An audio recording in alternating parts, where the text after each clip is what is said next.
2 நாட்களுக்கு முன்னால் இஸ்ரேலுக்கு சென்ற அமெரிக்காவினுடைய வெளியுறவுத்துறை செயலாளர் அங்கு நின்று கொண்டு தாங்கள் பிறந்த பூமியை, வாழ்ந்த பூமியை, உருவாக்கிய அந்த பாலஸ்தீன பூமியை இழந்து கொண்டிருக்கக்கூடிய அந்த பாலஸ்தீன மக்களை பார்த்து பார்பாரிக் அனிமல்ஸ் என்று சொல்லி இருக்கின்றார், காட்டுமிராண்டி விலங்குகள் என்று சொல்லி இருக்கிறார். We declare from this platform, America, you are the barbaric animal of the world. இந்த மேடையில் இந்த பிரகடனப்படுத்துகின்றோம்.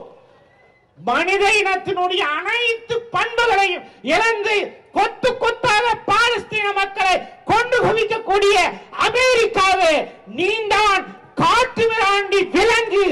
அந்த விலங்கை அழிக்கக்கூடிய, ஒழிக்கக்கூடிய ஒரு நாள் வரும். அதற்கு அடையாளமாகத்தான் இங்கே வெறும் முஸ்லிம்கள் மட்டுமல்ல, Palestine is not a question of simply Muslims.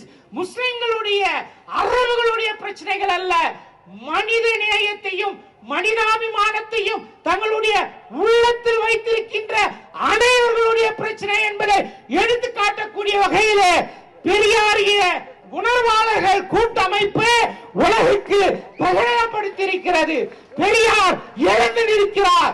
பெரியாருடைய இந்த தனி அமெரிக்காவினுடைய ஆதிக்கத்தையும் இஸ்ரேலுடைய பயங்கரவாதத்தையும் நிச்சயம் வெட்டி சாய்க்கும் என்று சொல்லி விடைபெறுகின்றன.